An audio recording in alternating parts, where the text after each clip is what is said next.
अस्सलाम वालेकुम dear students. कुछ छोटी छोटी सी टर्मिनोलॉजीज जब आप जेंडर स्टडी पढ़ेंगे तो कुछ छोटी छोटी सी टर्मिनोलॉजीज वर्ड यूज़ होंगे। बेसिकली जेंडर स्टडी एक डिफरेंट सब्जेक्ट है।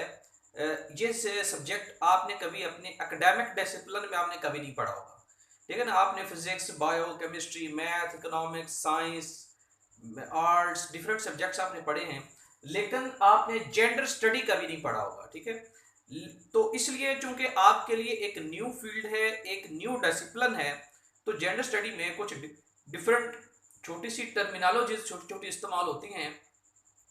अगर उनके मीनिंग्स या उनका जो छोटी सी टर्मिनोलॉजीज का कॉन्सेप्ट है, अगर वो आपका क्लियर नहीं है तो आप रॉन्ग डायरेक्शन में जा रहे हैं। जब आप छोटे छोटे अल्फा होने वाले अल्फाज इस्तेमाल, मिसाल के तौर पर एक कॉन्सेप्ट है जेंडर आइडेंटिटी का। ठीक है, जब आप जेंडर स्टडी की बुक पढ़ रहे होंगे, अगर इस तरह के जो लफ्ज हैं इनका एग्जैक्ट फिलॉसफी आपको नहीं पता, तो फिर आप जो है अपनी तरफ से कुछ भी लिख कर आ जाएंगे या कुछ भी समझ लेंगे कि इसका कोई नॉर्मल सा मतलब होगा। तो इसलिए जो students gender study first time पढ़ रहे हैं, ये छोटे छोटे कॉन्सेप्ट पहले मैं आपको क्लियर करा रहा हूँ। इसके बाद मैं आपका कंप्लीट सिलेबस स्टार्ट करूंगा। पहले मैं आपकी बेस बना रहा हूँ ताकि आपकी बेस बन जाए, आपको जेंडर स्टडी के सब्जेक्ट के बारे में कंप्लीट हाउ नाउ हो जाए।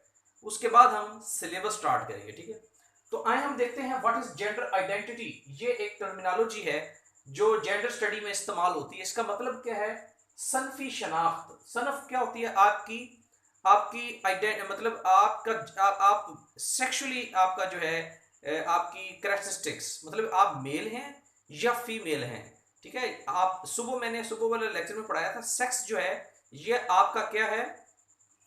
आपका एक करेक्टरिस्टिक्स है। ठीक है, आपने अगर किसी स्टूडेंट ने कभी पाकिस्तान में तो लफ्ज एक गलत लफ्ज यूज होता है, जब भी आप कोई फॉर्म फिल करते हैं तो वहां पर लिखा होता है आपका जेंडर क्या है। हालांकि जेंडर एक सोशल वर्ड है, इसका आपके मेल होने से या फीमेल होने से कोई ताल्लुक नहीं है। ठीक है, आप पाकिस्तान में किसी यूनिवर्सिटी में अप्लाई करते हैं, किसी इदारे में आपकी जॉब हो जाती है, तो जब आप फॉर्म फिल करते हैं तो वहां पर लिखा होता है what is your gender, male और फीमेल।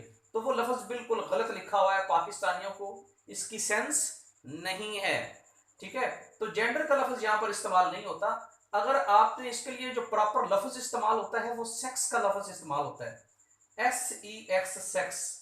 ठीक है, अगर किसी स्टूडेंट ने फॉरेन कंट्री में अप्लाई किया हो कभी कोई स्कॉलरशिप वगैरह के लिए, तो वहां से जो फॉर्म आप ऑनलाइन देखते हैं वहां पर लिखा होता है व्हाट इज योर सेक्स।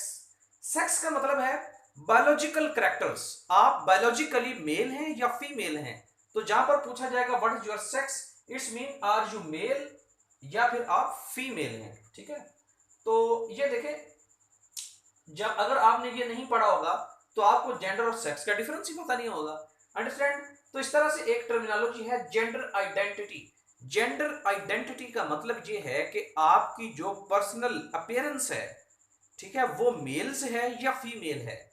ये जो आपकी अपीयरेंस है ये आपका रोल अदा करती है। आप जब जेंडर की दुनिया में जब आप जाएंगे तो आप देखेंगे जहाँ मेल्स और फीमेल्स डिफरेंट की वजह से जो इश्यूज हो रहे हैं, ये सब जेंडर स्टडी है। ठीक है, वहां पर आपकी जो अपीयरेंस है, जो आपका लुक है, वो मैटर करता है। ठीक है, तो वो आप आया कि मेल हैं, आप मेल का किरदार अदा करेंगे, फीमेल हैं फीमेल का किरदार अदा करेंगे, या फिर आप जेंडर न्यूट्रल हैं तो फिर हम न्यूट्रल का अदा करेंगे। ठीक है, gender identity is the personal conception या पर्सनल सेंस। ये एक किस्म की आपकी पर्सनल सेंस है ऑफ वंस ओन जेंडर, कि उसका अपना रोल क्या है। मतलब ये है कि आपका सोसाइटी में रोल मेल का है या फीमेल का है या न्यूट्रल का है। Gender identity plays an important role in the resolving gender issues. ठीक है, जब जेंडर इश्यूज रिजॉल्व होंगे तो वहां पर आपकी जेंडर आइडेंटिटी इंपॉर्टेंट जो है वो मैटर करती है कि ये फलां इशू मेल की वजह से हुआ या फीमेल की वजह से हुआ। अब तीन तरह की जेंडर आइडेंटिटी है। मैस्कुलिन सब जेंडर मतलब मेल, ठीक है, फेमिनिन सब जेंडर मतलब फीमेल्स, या न्यूट्रल्स में बोथ आ जाते हैं, ट्रांसजेंडर्स एक्सेट्रा। ठीक है, अब न्यूट्रल्स में भी कुछ मेल न्यूट्रल्स होते हैं, कुछ फीमेल न्यूट्रल्स होते हैं। तो ये बेसिकली आपकी जेंडर आइडेंटिटी है। ठीक है, एक छोटा सा कॉन्सेप्ट है, इसको क्लियर कर लें तो बाकी इंशाल्लाह फिर हाजिर होंगे। अल्लाह हाफिज।